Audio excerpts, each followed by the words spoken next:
Braelyn Combe, Corona Santiago, runner-up at the Brooks West Regional Championships at a place that is so familiar and so special to you, Braelyn. Obviously, I know the range of emotions that you experienced last week at Woodward Park, but one of many characteristics that have defined your career is just resilience and perseverance. Like to be able to come back to a place that has been so good to you. You're an absolute legend at Mount Sac between the Invitational and the Southern Section Finals, and to now have this be the gateway for you to get to Balboa Park in San Diego for your last official high school race. Just what are the emotions?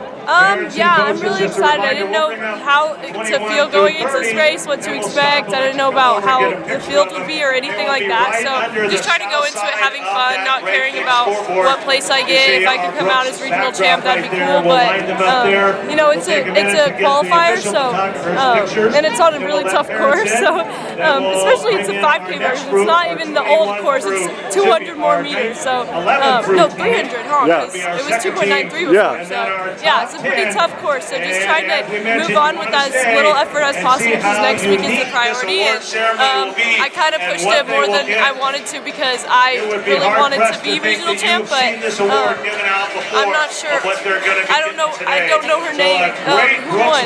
Oh, the young woman from New Mexico. Moriarty, New Mexico, Carson Spitz. Yeah, she did amazing, and she just kept opening up the lead. So kind of reminded me to like stay grounded, maintain my placement, and just kind of relax and priorities next week. So yeah, it was a fun race. It's a fun meet. I got a lot of gear, as you can see. I got some openings. Absolutely.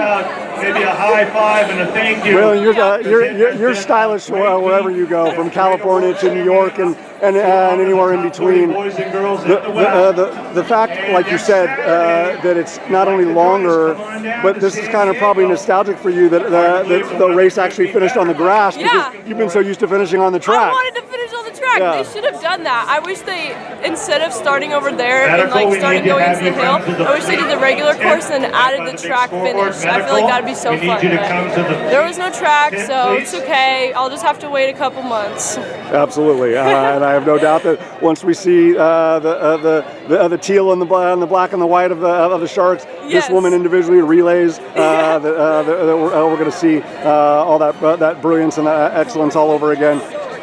You know, I mean, in the 40-plus year history of this, whether it's been under the umbrella of Foot Locker, Champ Sports, East Bay, and now certainly under Brooks, like, you know, it is the longest-running national championship. You know, and a lot of people say, the most prestigious. Yeah. You know, just for everything that you've accomplished individually and part of relays in your Corona Santiago career, to now have this as part of that absolutely unreal and spectacular resume, like, how profound is that for you?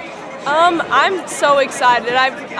This week I dove into the history of this meet a lot and just seeing how many amazing athletes in the collegiate scene have come out of Foot Locker champs, and the names keep changing, but Brooks now. It's just really cool. And then to be the first year they're doing it as Brooks, I hope that lasts a long time because, I mean, it already seems really cool, and they've set it up really well. So it's really, really exciting. I hope to establish myself as one of the top runners from the meet next weekend. Most definitely. Just in terms of like we talked about the emotional reset after last week at Woodward Park, but just for you physically, I mean, obviously, you know, you're a woman for all 3 seasons. You know, whether, like I said, it's indoor in New York, it's it's outdoor, and in so many places around the country. But obviously, when you're getting, not just to the first weekend of December, but now 2 weekends into December, like, how is the body responding? Yeah, I'm pretty tired, but we kind of trained through this week. I did my workout a day later than normal just to try to maintain because, originally the plan when the season first started and Brooks, the opportunity opened up for Brooks, and then the golden tickets, I just assumed that me and my team would be going to NXN was the main goal.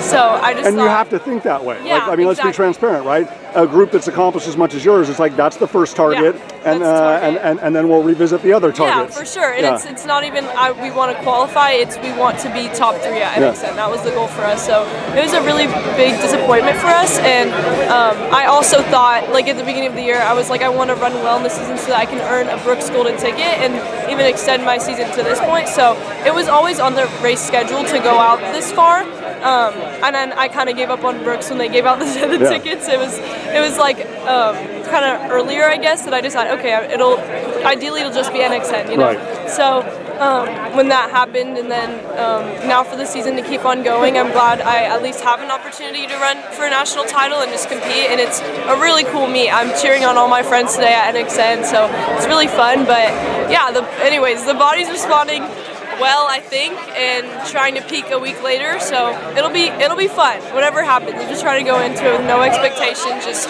how many people can I beat, and we'll see. Absolutely. Well, anytime that you've lined up for a national championship on the track, individual relay, results have been pretty favorable.